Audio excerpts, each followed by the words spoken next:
Welcome to Marriage Monday with Jeremiah and Savannah Jennings. The Jennings own Growing Green Landscapes and are very happily married. In this podcast, Jeremiah and Savannah discuss the wins, losses, good times, bad times, and everything in between pertaining to owning a business while maintaining a healthy marriage along the way. We hope you enjoy the show. What's going on, everybody? Thanks for tuning in to another episode today here on the Growing Green Podcast. This is your host, Jeremiah Jennings, and I am so excited to be coming to you today with another fresh new episode of Marriage Monday. And we are joined today with Savannah. She is back on the show for week number 2 in a row. Yes. You didn't miss one this week. Schedule worked out for work, and now you're back. This is gonna be a fun one. Little update here. So I feel like we have to start doing at least like a 2-minute update into where we are, because like you're not on the rest of the week, but everybody was going to want to know like where's baby at, what are we doing, so how's life, what's going on right now? Oh yeah. We are good. Still in here. Still baking. 37 weeks, so we'll go back to the doctor this week and kind of see how things are looking. As of last week, nothing had changed. As of Tuesday of last week, we were not ready to go into labor yet. Nope. But we will see this week if anything has changed. So, Bay will be here before you know it. A lot of fun things happening, a lot of fun things going on. And Equip's right around the corner, Entrepreneur Academy, all kinds of fun things coming up. Busy time in life. I know you all are busy out there as well. But that's just a little update on where we're at with the baby. What we want to talk about today, it's going to be a super simple episode. Super simple. Probably won't be too long. But just some topics, but some things on why marriage is tough and what are some of the good things in marriage. So, in running a business together, that's one of the things that I feel like we should talk about is the good things and the bad things, because there's not like we talked about this before, like the Instagram reels, what everybody sees, all the good stuff, but what are also some of the hard things involved with running a business and being married. So just some off-the-cuff topics that we've sat here and discussed, and some things that are real life for us.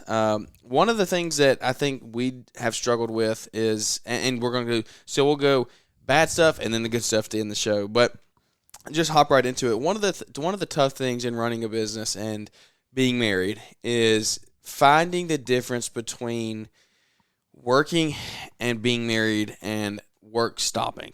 I feel like we've probably talked about all these at some length in the shows before this, but I want to talk about a few of these specifically today. And work never stops, essentially, when you run a business and you're married together. And that's something that I think I struggle with a lot, and I know has impacted our marriage before in multiple areas. Like, we've been on dates before, and I've gotten calls from the customers, and the most recent one I think of, what do you think of? The call? See if we're on the same page, yeah. Where we were when I got a call from a customer. Oh my gosh, we were in the doctor's office. Yeah. We're sitting in the room waiting on the doctor to come in. The doctor wasn't in there yet, though. So. Okay, but, I mean, we were there. Well, I mean, Yeah. I'm sitting there ready, and the doctor's about to walk in, and Jeremiah answers the phone. Yeah. Yeah, and to be fair, it was a customer that I didn't take some random person's phone call. It was a customer that I knew, and I knew it was going to be short. But that's example number one of work never stops. Like, we're at our baby appointment, getting a checkup, making sure everything's good. Customer calls, and we're eating a late dinner at 8:30, and people will call. Yeah, I don't answer those though. I don't answer that. I did not answer that late. That's not true. Maybe not as much anymore. Maybe used to. Like a year ago. Yeah, that's something that we've discussed. Now, I don't know what makes you more mad. If you're listening out there, shoot me a DM or email or something. Let me know. What makes you more mad? Somebody calling you at 8:30 at night or like 6 o'clock in the morning? Because 6 o'clock in the morning is not operating hours. I'm sorry. Like, I don't care if you're up. Well, don't call me. 8:30 or 9. I mean, so you had somebody call you one time at it was like 10 or 10:30. It's happened multiple times. I would rather you call me at 10:30 than at 9 o'clock. 6 o'clock in the morning, though.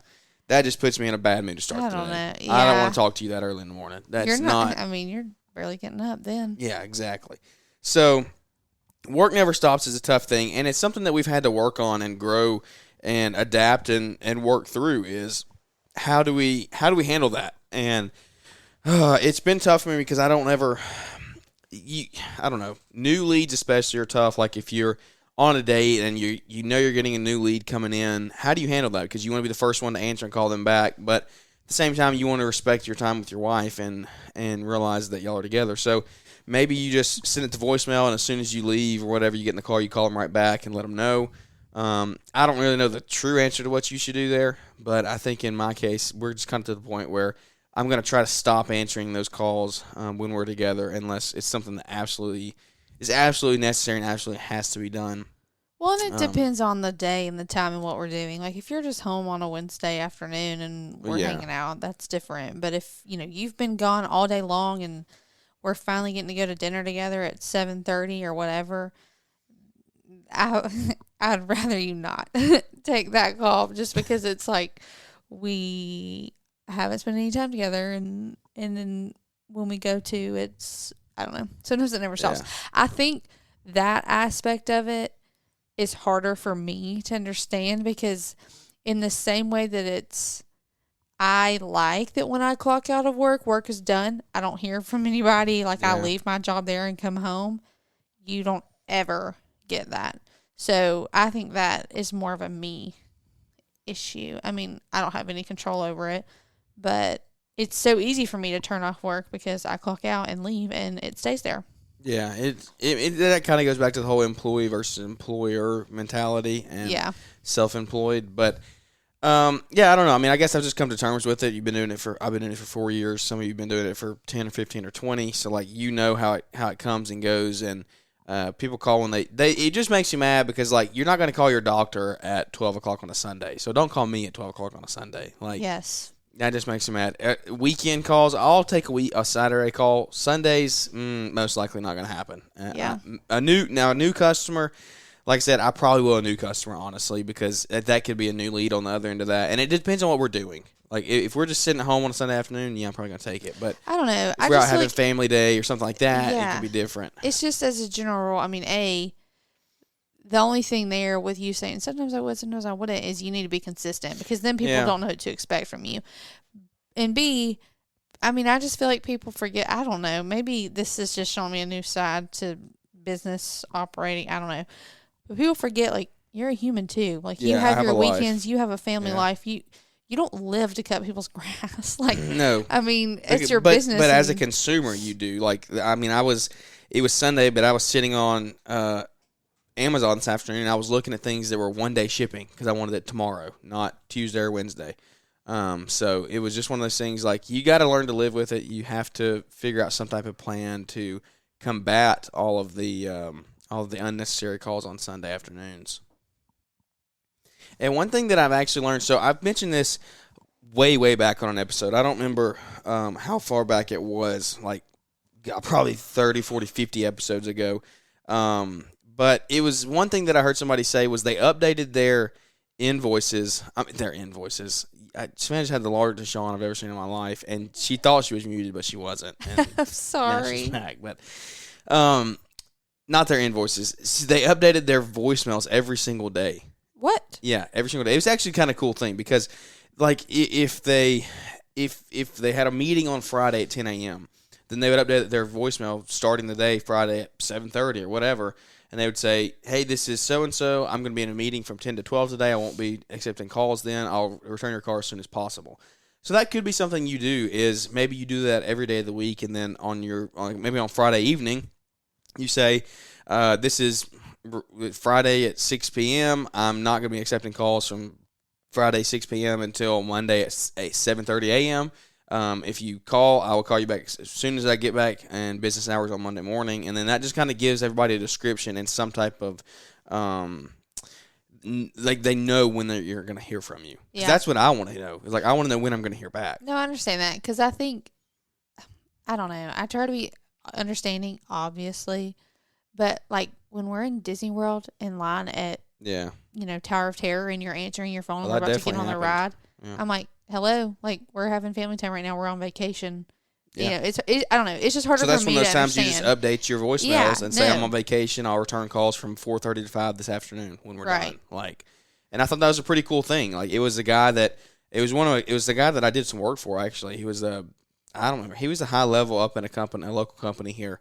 And that's what it was. I called him and it was like, I'm going to be in a meeting from 11:30 to 12 today. We'll call back as soon as I get out, if that's when you call during. So, or I'm going to be out of the office from 3 to 5. so I won't be accepting calls. I'll get back to you in the morning. So it was pretty cool to me. Little piece of advice if you struggle with that answering the phone, because I know I do, maybe start doing that. I mean, you think, recording a new voicemail every single day, it takes 30 seconds. Like, literally, you could have it done in 60 seconds of your day to record a new voicemail. It might be kind of tedious and you might forget, but it'll be worth it. I think it could be helpful. I thought very highly of daily. The dude. Maybe not even daily. Maybe, like, if you know you're going out of town. Like, I think you should definitely do that. But, yeah, I mean, you've never done that. Yeah, so no, even just doing it going out of town. Or if you know you're going to, like, over the weekend, if you know, hey, we got a bunch of stuff going on this weekend. We're having family time, or we are going to be pretty busy. Like if we're moving, I'm not going to be trying to answer my phone while I'm moving a box, something like that. Like, just update your... Or if you just have, like, family dinners or birthday parties, stuff that you know you're going to be doing and you're going to be around family and friends that you want to be respectful of. Yeah. You could do that. Because it's also a matter of, like, yes, while it's admirable to, be committed to your business, you also want to be respectful of your friends and family around you that want to spend that time with you. And for me as a consumer, all I think of is I just want to know when I'm going to hear back. I want to know, or I want to know why. Like, if I call you and you say this is what's going on, then I will happily leave them a voicemail and say, call me back at your earliest convenience. Right. Like, because then, you have this paranoia of, like you were talking about with leads and stuff. Like, if I'm not the first one to call them back, then I won't get it. Yeah. But, if you call somebody and you're open or if somebody calls you, but you're open about why you're not getting back with them, but that you will, they're more that's likely all they want to know is to be a little more patient with you. Yeah, that you're going to get back with them. So we've spent 12 minutes talking about how to call people back and how to set up a new voicemail. But I think that's something that actually is important and can cause a lot of tension in marriages. And that's something that we've struggled with for a couple years now. And we've worked through it. I've gotten way better than I used to be for sure. Yeah. Still have a long way to go. I think the voicemail thing could really be a game changer because you shouldn't feel, in my opinion, I wouldn't feel convicted about not answering the phone if the potential lead customer or current customer knew why I wasn't answering. Yeah. Things like that. So I mean, we're joking about it, but it really has caused some. Oh, it has. Not issues, but definitely some arguments. Yeah. Just because I don't know. And that's just one topic of work never stops. Like, that's one little division of work never stops, just accepting phone calls. There's so many more of like this bookkeeping and this afternoon we got home from church and eating lunch, and I didn't answer a phone. You didn't answer the phone, but you wanted to come sit in here and do invoices. Oh yeah. Yep. And that's like... And it has... So this leads into our next point here. And we've talked about this a little bit before too, but sacrifices. There are sacrifices that go along with running the business. And some of it... And you have to find... And I'm not going to... I know some of this can be repetitive, so I'm not going to get into this a million more times, but like work-life balance, all that stuff that we talked about before. But you have to know how to have a proper work-life balance. But you have to have sacrifice. And I think that's something that... I don't remember if you weren't on the last episode. No, you were. Yeah, this goes into Fridays. If you listen to Friday's episode, we talked about this about Kevin O'Leary giving a speech and talking about he knew a guy in his class one of his classes he was teaching. The kid built a $1 million business, multiple $1 million businesses. He was going to get married, but his fiance broke up with him because he didn't have time, or like she wanted to break up because he didn't have time for her, and he was like, "Well, what's easier to replace? A business or a fiance?" And it was like, well, obviously the fiance. And so, but it's kind of one of those things of like, you knew coming into us getting married, you were the right, like I knew that you were the right person because you knew what it was going to take. Like we talked about that, and you talked about we talked about the sacrifices that were going to happen and things that would, and sacrifice of like, let's be honest, I'm not going to be able to spend as much time with the baby after he's born as I would like to because I'm out in the field every single day. That's like the most up and coming, like relevant sacrifice we're gonna have to make in the business. But at the same time, look at the positives of the time I'm gonna get to spend with him, like in the future. Like it's a very short time. It's a short time for a big reward. Yeah, and even though like you're not going to right out of the gate, think of how much time you will. Like this winter. And I think that's how you have to combat with the things, like with the negative. You have to think of a positive. And that's something that's just an outlook that I have on life now of like, I don't know, a couple years. When I was in high school, I adapted that I don't know, that outlook of just like, don't, like anything that's negative or going bad, most of the time you can't change it. Like, if you can't change it, then don't sit there and worry about it. Think about the good that can come out of it. We talked about that together in the trades. I thought that Really? was really good. Yeah, about like. Oh yeah, it was Jeff want to talk about what yeah. you can change, like what you can do. like the circle of things that are actually in your control versus what's Yeah. not. So, like trying to kind of put that into perspective. Yeah, so I think that's how you just combat things in life in general. Of like, Yeah. we're talking about the bad things, but there are good things to that. So that's a sacrifice I'm going to have to make, but it's a sacrifice that's going to reward me 10 times more in 2 years or Yeah. 5 years. Yeah. Because, like, I don't plan on staying in the field forever. I plan on in 5 months having a new foreman to run things in the spring, and then we get to do it all over again. And it's going to be an ever-ending process of guys coming in, guys coming out. Like, that's the struggles. We're talking about the struggles here of business ownership, of managing people, keeping up with people, and all the things that go along with that. It's hard for our schedules. Our schedules is a hard one that we haven't really talked about. Like, I think that's you talking about, guys coming in, guys going out, whatever. I think that's something that I've had to kind of be better about, is kind of understanding and maybe like sacrifice wise the ebbs and flows of no, like I just feel like there are times when you're like really in it, and then there are times where you're able to take more time and step back. for sure. And being understanding in the fact of like, yeah, this like really kind of sucks, because one of the times that you are having to really be in it and not have as much free time is right now having Jack, but that's part of it. But in 3 months, I'm going to have a ton of time. Yeah, Like, that's what I'm saying. it's a very short term. Yeah, but there are even times just like employee wise and times in the business that even though things are busy, you're able to take more time and step back, which is always nice and love that. But then there are also times where you don't have people, so you've got to be the one that goes out and does it. And I think that's something that has kind of taken me back to like the first couple years. Oh yeah. Like, like the past month. No, it's weird. Yeah. The past month has taken me back to like you actually really not getting home until 6, and like you really working every single day. Yeah, we worked late. until 6:30 2 days this week, 2 or 3 days this week. We joke about some people are working till dark, really, but no, it's just different and rolling with it that way. Because it's like you get used to one thing, and right when you get used to the way that's going, it changes. Yep.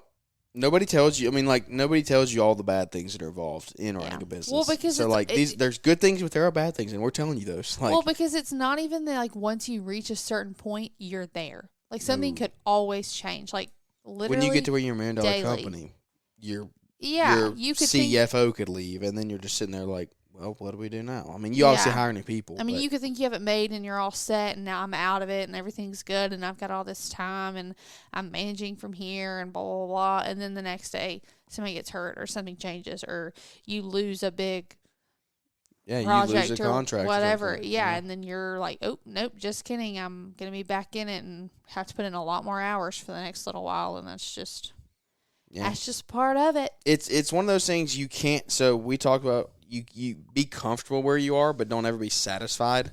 Yeah. Or don't be. I don't remember how I say that. I've said, I don't know. I've just kind of content. Be content, but never be satisfied. Yeah. That type of thing. Yeah. Or maybe it's be satisfied and never be content. The point is like be happy in the stage of your life you're in, but don't stop trying to get better. Don't get complacent. Yeah. So like even in business, like if we get to the point where we have a foreman out running everything and I'm not out there every day, I can't get complacent in that. Like if we have all the jobs we need, we're booked. Like you can't get complacent because all it takes is one foreman to leave and you're in trouble. Like you should always be trying to hire more people to better staff. You should be trying to get more jobs because like even like that, like we don't have all of our eggs in one basket by any stretch of the imagination, but we have a few contracts where like if you lose them, if I lose those, then we're definitely going to see some financial like not struggles, but like we're going to take a hit financially. Yeah. Things will change. Yeah. Like those. So we need to always be looking at trying to get new contacts, build new resources and references and things like that. So that's a process, man. Business isn't easy.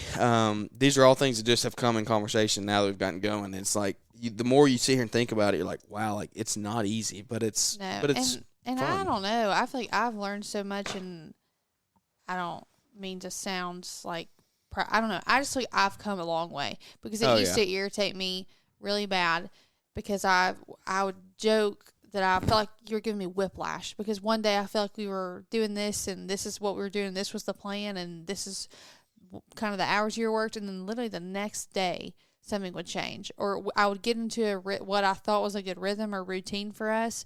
And then I'd have to adjust because that wasn't working anymore, or it was a different time of the year, or you didn't have as many people working for you, or you didn't get the contract that we kind of thought you were going to get. And that just influenced how things had happened. So I think I don't know, as the spouse, like, as the business owner, try to be mindful of that for your spouse. Because while it's what you do every day, there are some days where I just feel like I'm trying to keep up with you and knowing what we're even doing today. You know, especially more so for those of you that aren't in the business every single day, like that's like kind of you're what not I mean.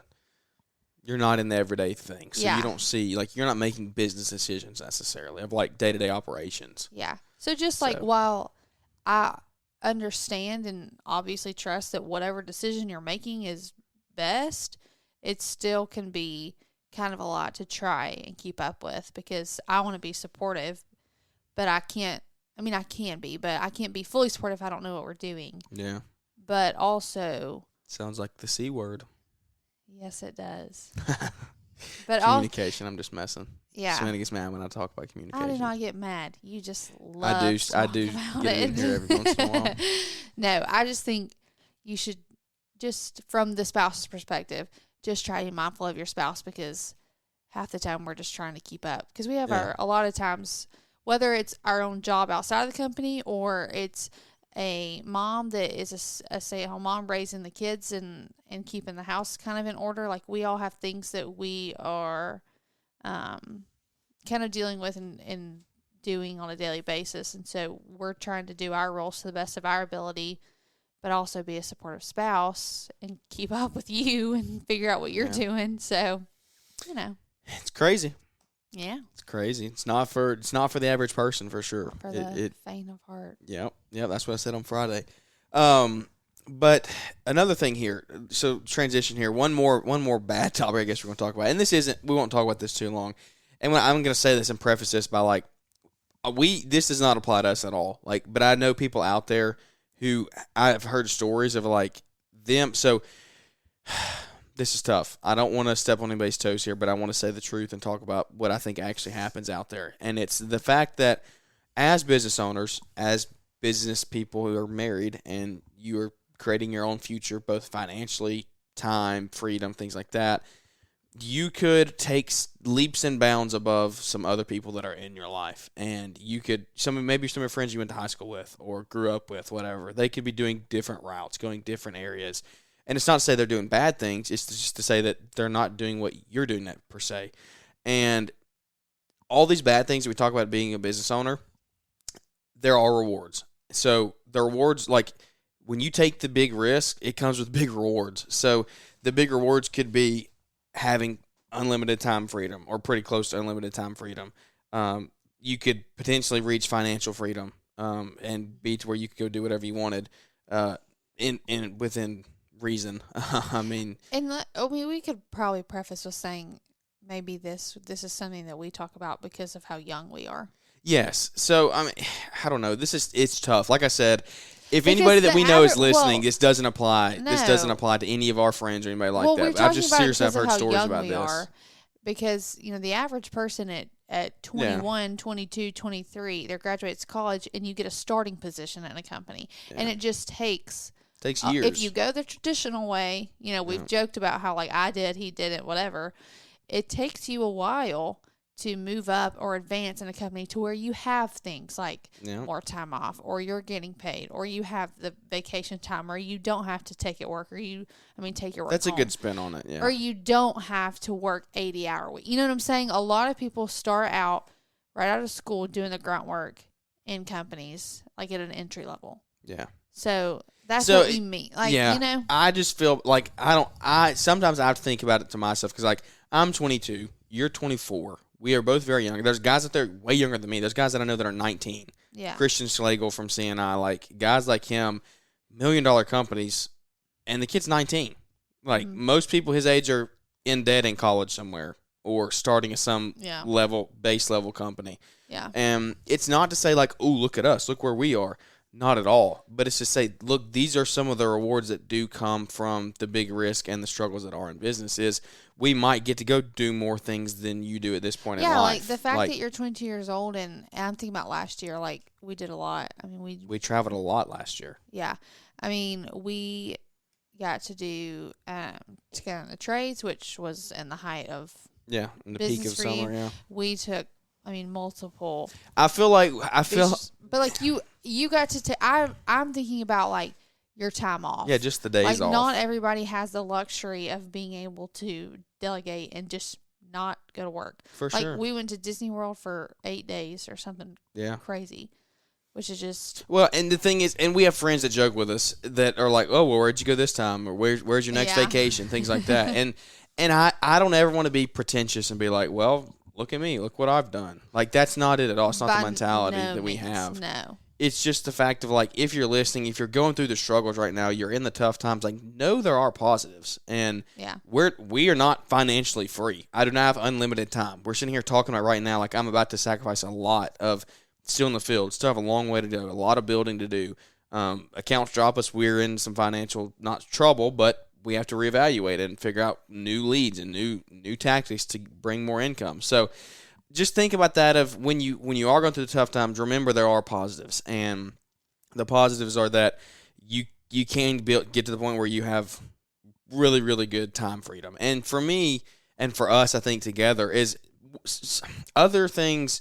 Some things drive people different than others. Like money doesn't drive me. Yeah. Money doesn't. But I know people that money drives them. Not even in an unhealthy way. Mm-hmm. But like money just doesn't do that for me. Time does that for me. Time drives me. My time is what I want. I will buy my time for just about any price. Like that's what I want in life. I don't want to be $100 millionaire, like $100 millionaire.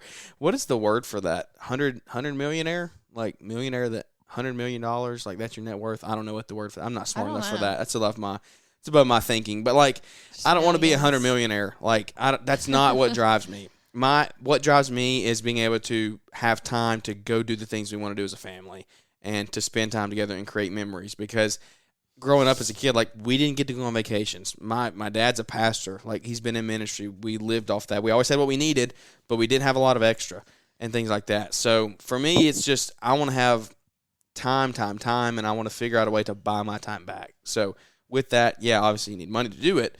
But if money drives you, then hey, cool. Keep growing, keep getting bigger, keep generating more sales. Like that's a good way to do it as well. It's just a lot that goes into business. There's a lot of good, a lot of bad. Just this last 10 minutes has been like a whole ramble of the last bad we were talking about of like you can get looked at differently from your friends. That was the point of where I was going with that is there are some times where I feel like you can get not judged, but like maybe they show some resentfulness to you and because you're doing better per se than they are like in life at the moment. It's just funny because it's not necessarily that you're not doing better. It's just that you are 5 or 10 steps ahead. Yeah, and maybe there, but maybe you're in steps that they're not even going to get to. I mean, that's also the thing. Yeah, I think we just joke about all the time about the mentality. It is, and it's all about how you think about things. Like some people are happy with just getting up and going to work every day, and that's fine. Like if that's for you, then good, go for it. Like that's just not the way I'm built. Yeah. So everybody's built differently. Do what makes you happy. Do what makes you, like you said, if money is your driver, then hey, get up and go to work 7 days a week and become a $100 millionaire.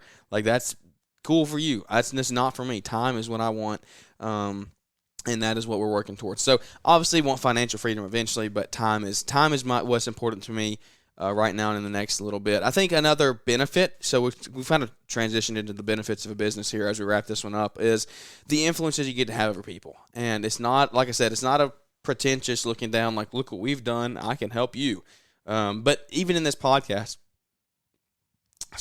Of being in this podcast, like we do get some type of influence over people out there, and every one of you listening, it's not we're better than you. It's just a fact of like, hey, this is what we're doing. We're putting it all out there for you to see, and let's learn and grow together. Yeah. Not everybody puts all the good stuff and the bad stuff out there. We try to put as much of that out there as we can. Yeah, and it's not even really about like listen to us and we're being an influence. It's just like we've been you get this opportunity to just like help people grow, however that may be, Yeah, and that's like it's saying look at what we've done, right or wrong, and learn and grow from it and become better people and better business owners. Yeah. And try to have a better marriage. Right. And that's what we're doing. Like, we get that from people in our small group. Our small group leaders, we learn from them. Like, they put their good and their bad out there for us in their marriage, and we take and learn from them. So they have influence over us without even trying to have influence over and that us. just kind of like goes kind of more into just like us personally and things that we believe about responsibility and accountability, as far as, like we have a responsibility to, I don't know how to say this, but just like, I don't know, if you're put in a place of influence, like you have a responsibility to help people learn and grow and further, like what's the point of this if we just sit here and stare at each other? And I don't even know. Like, I agree. And it's like same thing with money that we talked about last week or on Friday. I don't know when that was, but we were talking about, maybe it was a couple episodes ago, we were talking about being good with your finances. Like, if you're blessed financially, then you should be giving back to people. You should be giving back to the church. You should be giving back to help other people. Even so, like, if you're not blessed financially. No, exactly. And I've talked about that of, even if you're not doing that, you should still be giving and treating it like you do have an influence. Well, I feel like that's kind of like us. Like, we don't have a major like platform or influence, but we're still talking, and just like if one person listens to this and gets any type of input or advice that they feel like could help benefit or further their marriage, then that's it. Oh, it's one message. Like I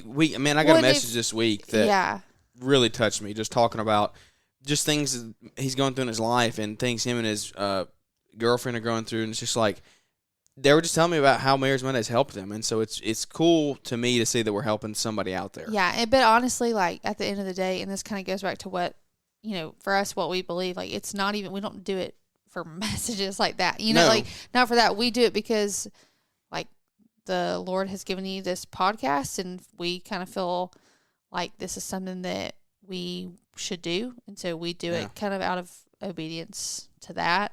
And their returns are good. Yeah, that's the thing. Like, you get good returns, you get blessed. Like, it's not about, hey, I got 100,000 downloads. It's the fact of like, hey, we could have helped 100,000 people.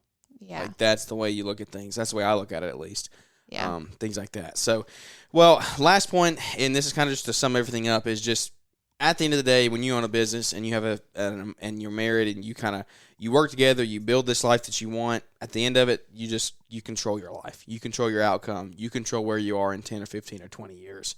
Yeah. A job doesn't define that for you. A role, a position in a company doesn't define that, because that's the way a lot of W-2 employees are. Is their job defines where they are in 10 years. Yeah. And like I said, it's not a bad thing if that's the way you want to do it, but it's just not for me. And so we, at the end of the day, control where we want to be. And that's the biggest takeaway that I think, the positives from having a business. No, I totally agree, because I was talking with Natalie Albertson at 2000 Traits, and we were just talking about we're about to have a baby. She's got really young kids, and just talking about some things that you want for your kids, and kind of, I don't know how to explain it, but just kind of letting those things, what you want for your life and for your kids and for your family, letting those kind of determine some of your decisions, and allowing, like talking about school or what you want your, like working versus not working, or where you want to take the business, like you making those decisions together kind of with your spouse, and letting that be the motivating factor, like how you want. Well, it's just the fact that you control those decisions. That's what I'm saying. If you work at like a W-2, just 9 to 5, like this is your job, you're an employee here, like you can't always decide where your kid goes to school. Like, you could be forced to send them to your public education or to a private school, or you have to quit work to homeschool. Like, that's not, like, all those things. Yeah, that's what I mean. Like, we're just kind of like, going back and forth about, like, is that forced. good enough reason, or should we do this, or I don't know, thinking about this, and it's like, well, if you do this, you have this business, and you have this freedom so that you can make that decision, and that is good enough reason if that's what you want to do. Like, you get to decide the life that you give your kids and your family, and you get to decide your future when when you have the business. So I think like you talk about the risk versus the reward. I think that's kind of one of the greatest rewards is kind of getting to make those decisions and decide your future. Yeah, that's good stuff. Well, man, we're at 35 minutes. This is about all I have. You have anything else you want to wrap it up with? I don't think so. Thanks for joining us today. Of course. There might be a baby by the next one. Yeah. I think that's what we're going to be saying this the next 3 weeks. I know. Like, we're still going to do our podcast in the hospital room. Are we? On the way to the hospital, actually, is what we're going to do. I thought we were going to like, you know What what? did we say? I don't remember what we said. You know what? I don't know what state we'll be in, so I don't know if we should make that commitment. We're going to do the best. We're going to get some type of content out of it. Okay. And keep everybody updated. But thanks for tuning in. It's an honor and a joy to get to come to you every week. This is just a fun time to come hang out. It's honestly good for me and Savannah. I feel like this is like a good therapy session for us. Yeah, it's like such great talks. Yeah. But have good conversations with your spouse this week. This is just something like, I don't know, sometimes I think for us, one of the things is like you just have to get into conversation and see where it takes us. Like those first 5 minutes in conversation is sometimes the hardest of like, what are we going to talk about? But then once you decide, and then you just kind of ramble and spiral and go downhill from there, which I feel like what we've done today. But hopefully you've gotten some type of value out of it, and hopefully it's helped you and you can learn a little bit. Share it with a guy out there next that you know, a friend, a family member, something like that. Put it on your Instagram story, share it. We will always share that stuff as well. You can leave us a 5-star rating and review. Those really help us and boost us to reach a bigger community so we can continue to grow the community one relationship at a time. But without any further ado, that's going to wrap this Marriage Monday episode up, and we look forward to catching up with everybody here on the next episode.